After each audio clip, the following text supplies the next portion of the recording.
Kipindi cha kwanza kimemalizika Young Africans dhidi ya Al Ahly, mchezo ambao unapigwa nchini Misri. Mpaka wakati huu Al Ahly wana uongozi wa goli 1-0. Mchezo ulikuwa mzuri, Young Africans wamejitahidi kudefense, lakini pia kupata mashambulizi kadhaa, ameshindwa kuzitumia nafasi zao zilizopata, lakini mwisho wa siku Al Ahly wametumia vima nafasi zao, wamepata goli la uongozi mapema kabisa. Mpaka wakati huu ni half time, Young Africans wako nyuma kwa goli 1-0.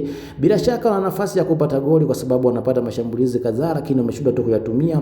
All in all ni kwamba Alexandria ni pagumu kweli kweli. Mpaka wakati huu Ahali Giant wa Afrika anaongoza kwa goli 1-0. Tuendelee kusubiria kipindi cha pili kitakuwaje.